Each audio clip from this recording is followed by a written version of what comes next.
വിഷ്ണുവും മഹേഷും കഴിഞ്ഞൊരു നേതൃദാരിദ്ര്യം അവിടെ കോൺഗ്രസ് അനുഭവിക്കുന്നുണ്ട്. കൊട്ടാരക്കര ഐഷ പോറ്റിയെ നിർത്തി ആ സീറ്റ് തിരിച്ചു പിടിക്കാനുള്ള ഒരു വലിയൊരു സാധ്യത കോൺഗ്രസ് കാണുന്നുണ്ട്. ആണോ? കാരണം ഈ ബാലഗോപാൽ എന്ന് പറഞ്ഞ ആളെ നേരിടാൻ പറ്റിയ ഏക സ്ഥാനാർത്ഥി ഐഷ പോറ്റി തന്നെ. ഒരു കോൺഗ്രസ് സ്ഥാനാർത്ഥിക്ക് ബാലഗോപാലിനെ നേരിട്ട് തോൽപ്പിക്കാൻ കഴിയുമെന്നുള്ള വിശ്വാസം അവിടെയുള്ള കോൺഗ്രസ്സുകാർക്ക് ആർക്കില്ല.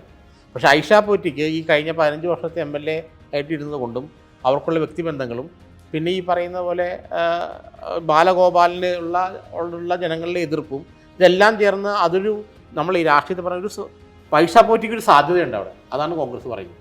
പക്ഷേ മറ്റൊരു കോൺഗ്രസ് സ്ഥാനാർത്ഥി നിർത്തിയാൽ ആ സാധ്യത അവിടെ ഇല്ല. രണ്ട് ബ്ലാക്ക് ആൻഡ് വൈറ്റ് ആയിട്ട് പറയുകയാണെങ്കിൽ ഐഷ പോറ്റിക്ക് ജയിക്കാൻ സാധ്യതയുണ്ട്. വേറൊരു കോൺഗ്രസ് സ്ഥാനാർത്ഥിയാണെങ്കിൽ അവിടെ ജയിക്കാൻ സാധ്യതയില്ല. കാരണം അവിടെ നിർത്താൻ പറ്റിയൊരു കോൺഗ്രസ് സ്ഥാനാർത്ഥി ഇല്ല. ഇപ്പോൾ വി ഡി സതീശൻ അല്ലെങ്കിൽ രമേശ് ചെന്നിത്തലയ്ക്ക് അവിടെ പോയി മത്സരിക്കാൻ പറ്റില്ലല്ലോ. ആ സ്റ്റേച്ചറിൽ ബാലഗോപാലിൻ്റെ സ്റ്റേച്ചറിൽ ഒരു കോൺഗ്രസ് സ്ഥാനാർത്ഥി അവിടെ ഇല്ല.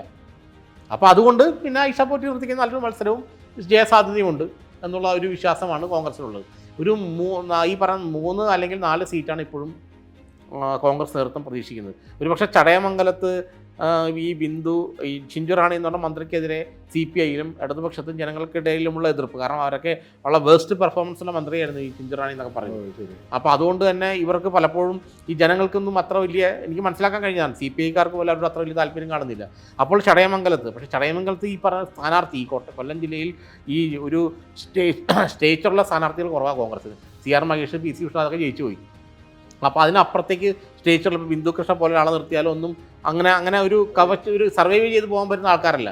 അപ്പോൾ അങ്ങനെ ഒരു പ്രശ്നം കോൺഗ്രസ് നേരിടുന്നുണ്ട്. ഈ വിഷ്ണുവും മഹേഷും കഴിഞ്ഞൊരു നേതൃദാരിദ്ര്യം അവിടെ കോൺഗ്രസ് അനുഭവിക്കുന്നുണ്ട്. അപ്പോൾ അതുകൊണ്ട് UDF അനുഭവിക്കുന്നുണ്ട്. അപ്പോൾ അതുകൊണ്ട് പിന്നെ മാത്രമല്ല കൊല്ലം ജില്ലയിൽ ലീഗിനൊരു സീറ്റ് വേണമെന്ന് അവർ ആവശ്യപ്പെടുന്നുണ്ട്. ലീഗിനൊരു സീറ്റ് ബിരവിപുരം പോലത്തെ ഒരു സീറ്റ് ലീഗിന് കൊടുത്താൽ അതൊരു വേറൊരു കമ്പാക്ട് ഉണ്ടാക്കുമെന്നുള്ള ഭയവും ഉണ്ട്. അപ്പോൾ അങ്ങനെയൊക്കെ വരുമ്പോൾ കോൺഗ്രസ് ഇപ്പോഴും പ്രതീക്ഷിക്കുന്ന ഒരു 3-4 കൊല്ലം പിടിക്കാൻ കഴിയുന്നവർക്ക് ഉറപ്പുണ്ട്. അതോടൊപ്പം തന്നെ ഈ പറയുന്ന കൊല്ലത്ത് ഒരു പക്ഷേ ഇപ്പം ഈ ബിന്ദു കൃഷ്ണയുടെ പേരും അതിനപ്പുറത്ത് വേറെ ചില നേതാക്കളുടെ പേരും കേൾക്കുന്നുണ്ട്.